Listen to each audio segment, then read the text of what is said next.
Baiklah, Assalamualaikum warahmatullahi wabarakatuh. Kami dari kelompok 2 akan menjelaskan materi mengenai 3 tahap penting dalam pendekatan proses validasi. Adapun tim kami, yaitu yang pertama Puput Pamela dengan NIM 05, Ajeng Pratiwi NIM 13, saya Nabila Kotrun NIM 19, Mentari Solihan NIM 51, Sanastia Rizka NIM 16, Nishananda 46, Zikra Yudi NIM 52. Materi yang akan dijelaskan yang pertama tahap proses desain, yang kedua tahap proses kualifikasi, dan yang ketiga tahap verifikasi proses berkelanjutan. Proses desain itu tahap pengembangan di mana terdapat pengumpulan dan analisis data untuk memahami proses dari ujung ke ujung untuk menetapkan kontrol kualitas dan produksi.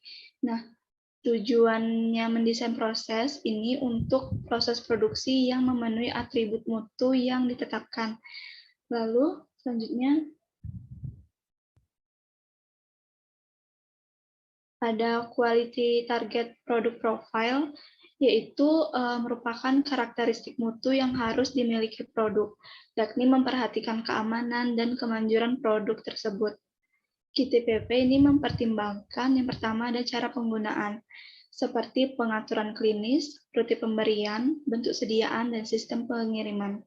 Yang kedua ada kekuatan dosis, yang ketiga ada sistem wadah tutup, yang keempat ada pelepasan atau pengiriman dari atribut yang mempengaruhi karakteristik farmakokinetik, misalnya disolusi dan kinerja aerodinamik, yang sesuai dengan bentuk sediaan produk yang dikembangkan. Selanjutnya ada kriteria mutu obat. Contohnya itu sterilisasi, kemurnian, stabilitas, dan pelepasan obat yang sesuai produk yang dipasarkan.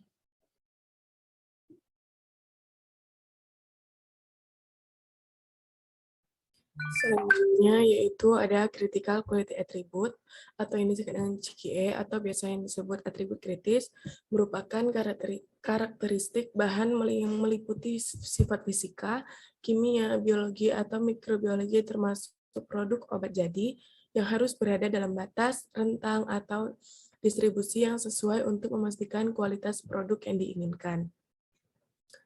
CQA ini ada identitas, pengujian, keseragaman konten, produk, degradasi, pelarut residu, pelepasan atau pembubaran obat, kadar air, batas mikroba, dan atribut fisik seperti warna, bentuk, ukuran, bau, konfigurasi skor, dan kerapuhan. Selanjutnya, CQA ini umumnya dikaitkan dengan yang pertama itu produk obat. Contohnya itu seperti kemurnian dari zat terkait, seperti zat aktif yang digunakan dan juga zat tambahannya. Lalu ada kekuatan stabilitas obat dan juga stabilitas obat. Contohnya itu bagaimana obat tersebut bisa bertahan dengan sifat dan karakteristiknya itu sama pada saat dibuat dan juga dalam batasan yang sudah ditetapkan.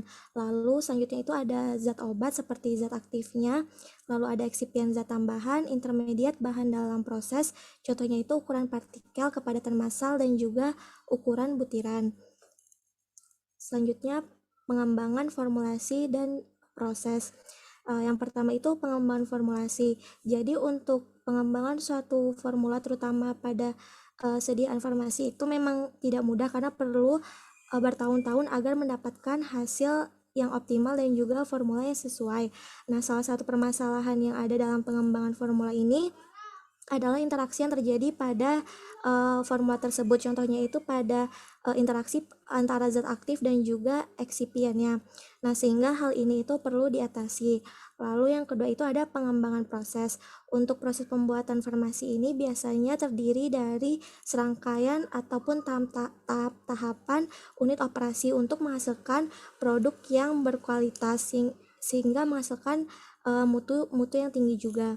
Nah, tahapan ini akan mengakibatkan perubahan fisika ataupun kimia dari suatu sediaan obat. Contohnya itu pencampuran, penggilingan, pengeringan, kompresi, dan juga pelapisan. Baiklah, seperti yang sudah dijelaskan sebelumnya bahwa ada 3 tahap penting dalam pendekatan proses validasi. Nah, di sini saya akan menjelaskan mengenai tahap kedua yaitu kualifikasi proses. Selanjutnya,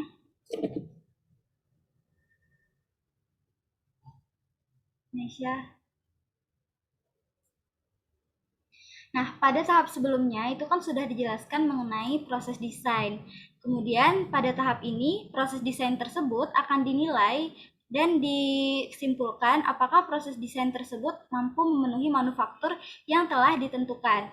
Nah, kemudian semua proses produksi dan peralatan manufaktur akan diperiksa untuk memastikan kualitas dan kemampuan output. Atribut kualitas kritis dievaluasi dan parameter proses penting diperhitungkan untuk memastikan kualitas produk. Setelah kualifikasi proses ini telah dicapai, maka proses produksi itu baru bisa dimulai. Selanjutnya, apa saja sih tujuan kualifikasi proses?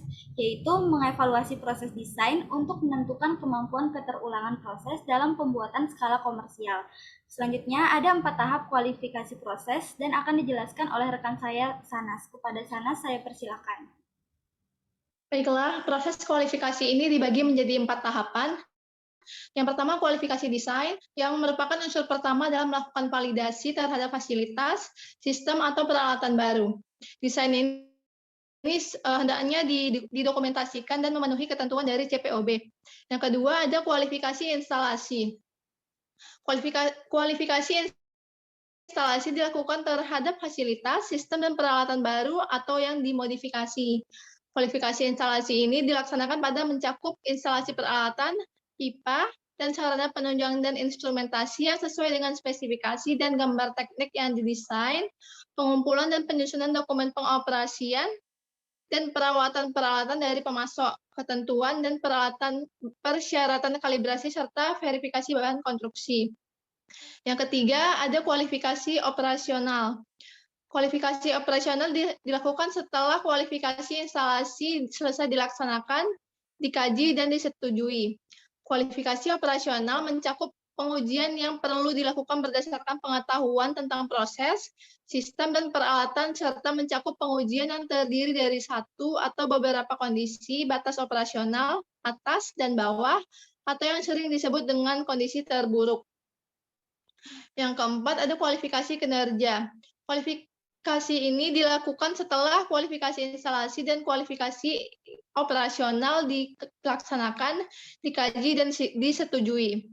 Kualifikasi kinerja ini mencakup penggunaan bahan baku atau bahan pengganti yang memenuhi spesifikasi atau produk simulasi yang dilakukan berdasarkan pengetahuan tentang proses, fasilitas, sistem, dan peralatan. Kualifikasi kinerja juga mencakup uji yang meliputi satu atau beberapa kondisi terburuk serta tahap kalibrasi, prosedur pengoperasian, pembersihan, perawatan intensif, perawatan preventif, serta prosedur dan catatan pelatihan operator yang harus didokumentasikan.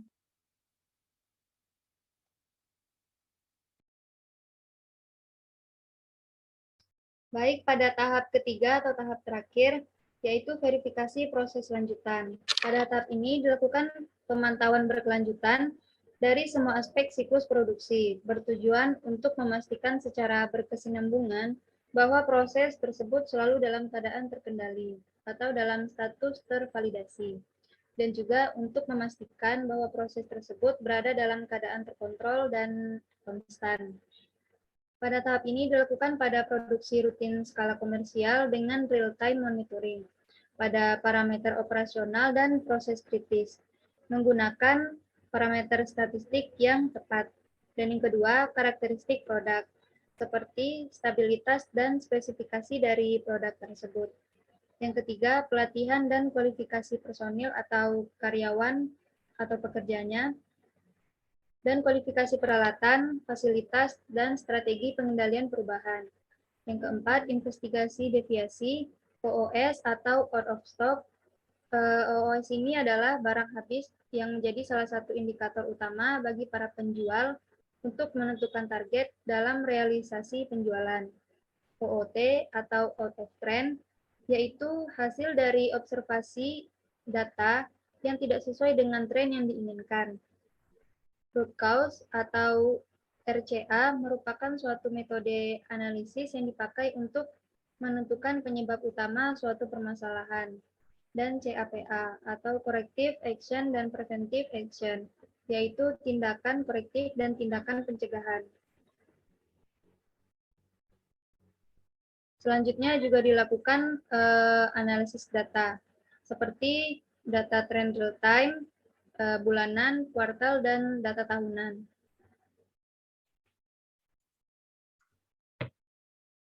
Baik, saya akan melanjutkan menjelaskan yang setelah dijelaskan oleh Mentari tadi. Selanjutnya itu evaluasi periodis. Pada evaluasi periodis, yaitu misal tahunan untuk menentukan diperlukan perubahan pada produk atau spesifikasi, maka proses dan prosedur dilakukan yaitu pengawasan. Yaitu selanjutnya yaitu studi OOS dan studi OOT. Kemudian ada perubahan pada produk yang dilakukan dengan berjalannya waktu. Itu poin selanjutnya juga ada informasi ke tahap desain bila terjadi perubahan signifikan pada produk atau proses. Selanjutnya.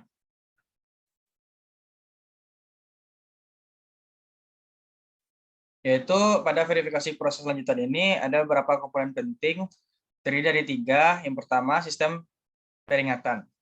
Pada sistem peringatan ini bertujuan untuk mengidentifikasi multifungsi proses yang mengarah pada penyimpanan dari standar kualitas.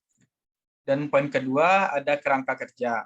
Pada kerangka kerja berguna untuk mengumpulkan dan menganalisis data kualitas produk akhir dan konsistensi prosesnya. Yang ketiga ada tinjauan lanjutan standar kualifikasi, kualitas, dan keandalan proses. Pada poin ini bertujuan untuk penyimpanan dari standar yang telah ditentukan sebelumnya harus ditandai untuk ditinjau oleh personel terlatih dan tindakan yang tepat dilakukan untuk memulihkan standar kualitas ujung ke ujung.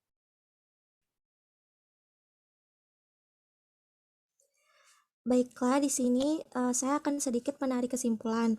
Dalam pendekatan proses validasi ini ada 3 tahap, yaitu proses desain, proses kualifikasi, dan juga verifikasi proses berkelanjutan. Nah, jadi tahapan-tahapan ini dilakukan dalam pembuatan suatu produk untuk memastikan bahwa proses yang ada itu bisa menghasilkan produk yang sesuai standar yang tentunya juga berkualitas dan bermutu tinggi. Sekian presentasi dari kelompok kami. Mohon maaf apabila ada kesalahan dan kekurangan. Terima kasih.